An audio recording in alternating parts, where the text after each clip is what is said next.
তিস্তা মহাপরিকল্পনা বাস্তবায়নে প্রস্তুত চীন। এটি হবে বাংলাদেশের অর্থনীতির জন্য গেম চেঞ্জার প্রকল্প, এমন মন্তব্য করেছেন চীনা রাষ্ট্রদূত ইয়াও ওয়েন। তিনি আরও বলেন, চীন বাংলাদেশের উপর শুল্ক আরোপ করে আন্তর্জাতিক আইন ও রীতি লঙ্ঘন করেছে যুক্তরাষ্ট্র।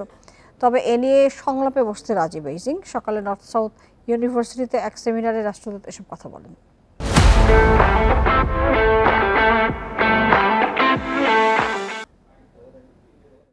সম্প্রতি চীন সফর করেছেন প্রধান উপদেষ্টা। বৈঠক করেছেন দেশটির প্রেসিডেন্ট শি জিনপিং এর সঙ্গে। এ সফরের প্রাপ্তি নিয়ে সেমিনারের আয়োজন করে নর্থ সাউথ ইউনিভার্সিটি। এতে চীনের রাষ্ট্রদূত ইয়াও ওয়েন বলেন, যত পরিবর্তনই আসুক, বাংলাদেশ নিয়ে চীনের নীতিতে কোনো বদল হয়নি, ভবিষ্যতেও আসবে না। দু দেশের শীর্ষ নেতার বৈঠক সেই বার্তাই বহন করে। বাংলাদেশের প্রতি চীনের সহযোগিতা অব্যাহত থাকবে। এর অংশ হিসেবে আমরা কিছু গুরুত্বপূর্ণ প্রকল্প চূড়ান্ত করতে যাচ্ছি, যা এদেশের অর্থনীতির জন্য হবে গেম চেঞ্জার।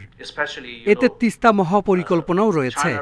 আমরা এটি বাস্তবায়নে প্রস্তুত রয়েছি। বাংলাদেশ স্বাগত জানালেই কাজ শুরু হবে।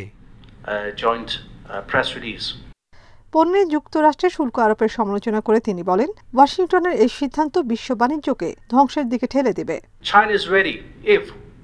যুক্তরাষ্ট্র চাইলে চীন সংলাপে বসতে প্রস্তুত, তবে তা হতে হবে আস্থার ভিত্তিতে।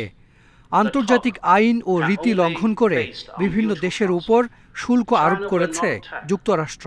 আঞ্চলিক সহযোগিতার জন্য সবাই যখন মুক্ত বাণিজ্যের জন্য লড়াই করছে, তখন এ ধরনের একক সিদ্ধান্ত কাম্য নয়।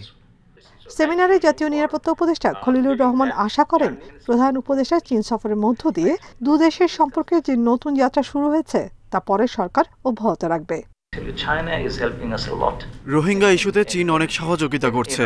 প্রত্যাবাসন সহ রাখাইনে তাদের পুনর্বাসনে বেইজিং তার প্রতিশ্রুতি অনুযায়ী কাজ করে যাচ্ছে।